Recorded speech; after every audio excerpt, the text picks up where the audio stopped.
चक्रव्यूह रचा कि पाकिस्तान को घुटने टेकने के लिए मजबूर कर दिया।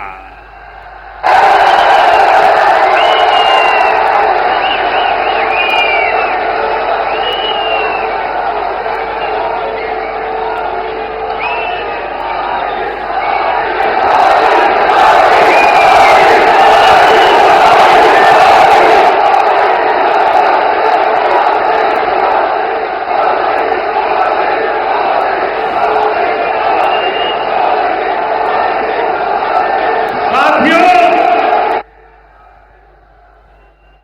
22 तारीख के हमले के जवाब में हमने 22 मिनट में आतंकियों के 9 सबसे बड़े ठिकाने तबाह कर दिए।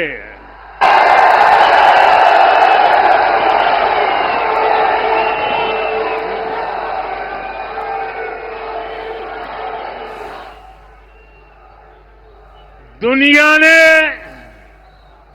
और देश के दुश्मनों ने भी देख लिया कि जब सिंदूर बारूद बन जाता है तो नतीजा क्या होता है।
वैसे साथियों, ये संयोग ही है 5 साल पहले जब बालाकोट में देश ने एयर स्ट्राइक की थी, उसके बाद मेरी पहली जनसभा राजस्थान में ही सीमा पर हुई थी।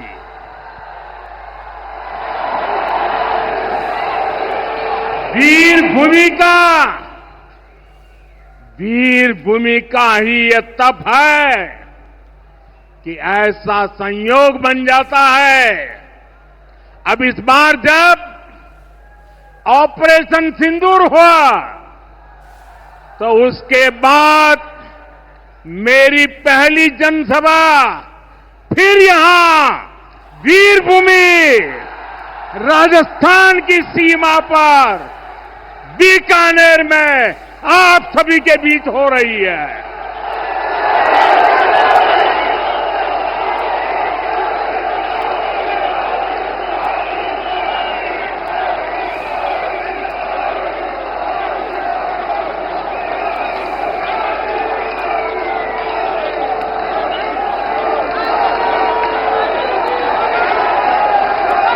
साथियों, चूरू में मैंने कहा था, एयर स्ट्राइक के बाद मैं आया था, तब मैंने कहा था, सौगंध मुझे इस मिट्टी की, मैं देश नहीं मिटने दूंगा, मैं देश नहीं झुकने दूंगा।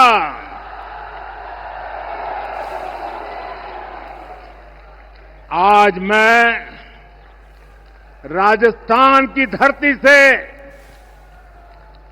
देशवासियों से बड़ी नम्रता के साथ कहना चाहता हूं, मैं देश के कोने कोने में जो तिरंगा यात्राओं का हुजूम चल रहा है,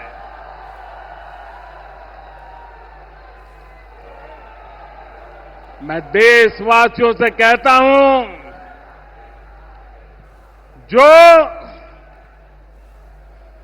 जो सिंदूर मिटाने निकले थे, जो सिंदूर मिटाने निकले थे, उन्हें मिट्टी में मिलाया है।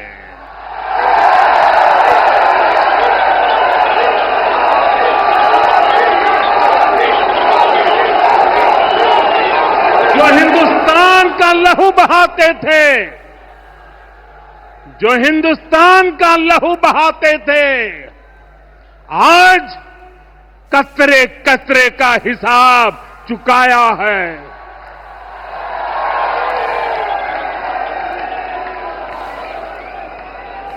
जो सोचते थे भारत चुप रहेगा,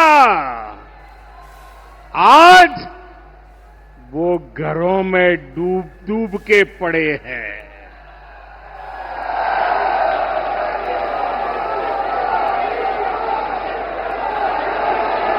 जो अपने हथियारों पर घमंड करते थे, जो अपने हथियारों पर घमंड करते थे, आज वो मलबे के ढेर में दबे हुए हैं।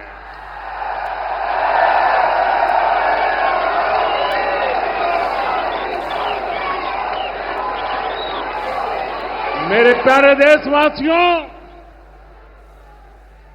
ये शोध प्रतिशोध का खेल नहीं, ये शोध प्रतिशोध का खेल नहीं, ये न्याय का नया स्वरूप है।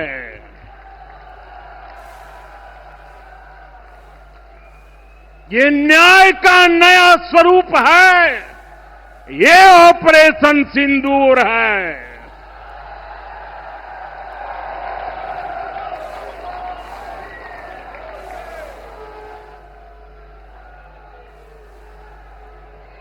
ये सिर्फ आक्रोश नहीं है, ये सिर्फ आक्रोश नहीं है, ये समर्थ भारत का रौद्र रूप है। ये भारत का नया स्वरूप है।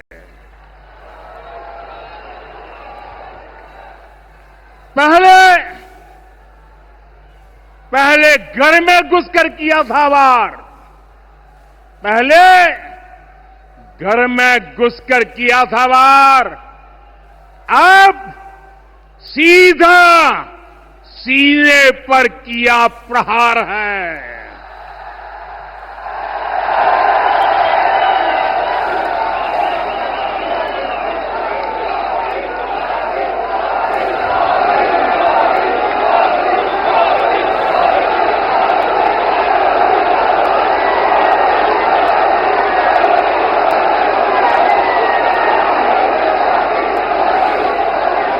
आतंक का फन कुचलने की, आतंक का फन कुचलने की यही नीति है, यही रीति है, यही भारत है, नया भारत है। बोले भारत माता की, भारत माता की, भारत माता की। साथियों, ऑपरेशन सिंदूर ने आतंकवाद से निपटने के 3 सूत्र तय कर दिए हैं। पहला, भारत पर आतंकी हमला हुआ तो करारा जवाब मिलेगा। समय हमारी सेनाएं तय करेगी, तरीका भी हमारी सेनाएं तय करेगी और शर्तें भी हमारी होगी। दूसरा, एटम बम की गीदड़ बप्तियों से भारत डरने वाला नहीं है। और तीसरा, हम आतंक के आकाओं और आतंकी सरपरस्त सरकार को अलग अलग नहीं देंगे, उन्हें अलग अलग नहीं देखेंगे, उन्हें एक ही मानेंगे। पाकिस्तान का ये स्टेट और नॉन स्टेट एक्टर वाला खेल अब नहीं चलेगा। आपने देखा होगा, पूरी दुनिया में पाकिस्तान की पोल खोलने के लिए हमारे देश के 7 अलग अलग प्रतिनिधिमंडल पूरे विश्व भर में पहुंच रहे हैं। और इसमें देश के सभी राजनीतिक दलों के लोग हैं, विदेश नीति के जानकार हैं, गणमान्य नागरिक हैं। अब पाकिस्तान का असली चेहरा पूरी दुनिया को दिखाया जाएगा। साथियों, पाकिस्तान भारत से कभी सीधी लड़ाई जीत ही नहीं सकता। जब भी सीधी लड़ाई होती है तो बार बार पाकिस्तान को मुंह की खानी पड़ती है। इसलिए पाकिस्तान ने आतंकवाद को भारत के खिलाफ लड़ाई का हथियार बनाया है। आजादी के बाद पिछले कई दशकों से यही चला आ रहा था। पाकिस्तान आतंक फैलाता था, निर्दोष लोगों की हत्याएं करता था, भारत में डर का माहौल बनाता था। लेकिन पाकिस्तान एक बात भूल गया, अब मां भारती का सेवक मोदी यहां सीना तान कर खड़ा है।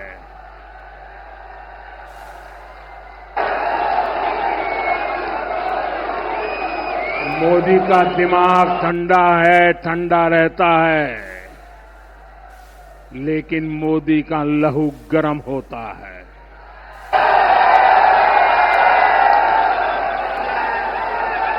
और अब तो मोदी की नसों में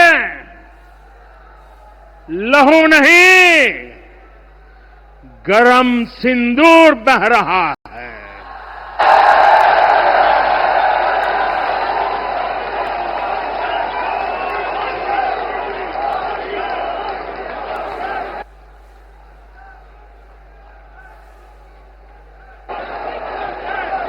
अब भारत ने दो टूक साफ कर दिया है।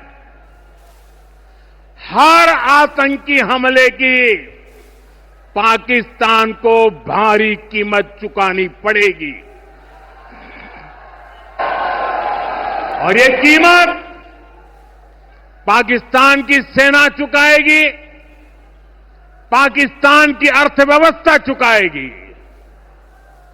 साथियों, जब मैं दिल्ली से यहां आया तो बीकानेर के नाल एयरपोर्ट पर उतरा। पाकिस्तान ने इस एयरबेस को भी निशाना बनाने की कोशिश की थी, लेकिन वो इस एयरबेस को रत्ती भर भी नुकसान नहीं पहुंचा पाया। और वहीं यहां से कुछ ही दूर सीमा पार पाकिस्तान का रहीम यार खान एयरबेस है। पता नहीं आगे कब खुलेगा। आईसीयू में पड़ा है। भारत की सेना के अचूक प्रहार ने इस एयरबेस को तहस नहस कर दिया है।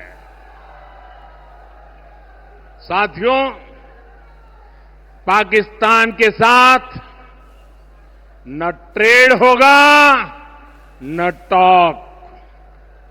अगर बात होगी तो सिर्फ पाकिस्तान के कब्जे वाले कश्मीर की, पीओके की।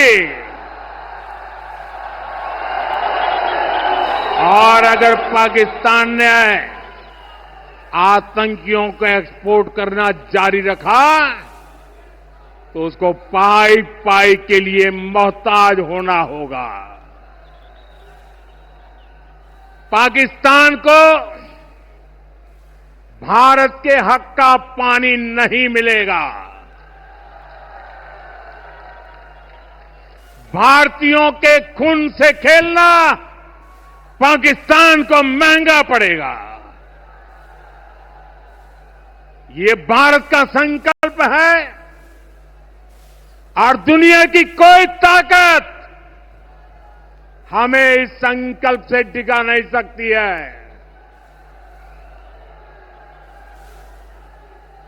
भाइयों और बहनों, विकसित भारत के निर्माण के लिए सुरक्षा और समृद्धि दोनों जरूरी है।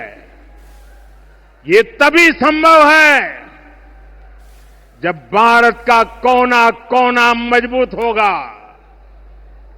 आज का ये कार्यक्रम भारत के संतुलित विकास का, भारत के तेज विकास का उत्तम उदाहरण है।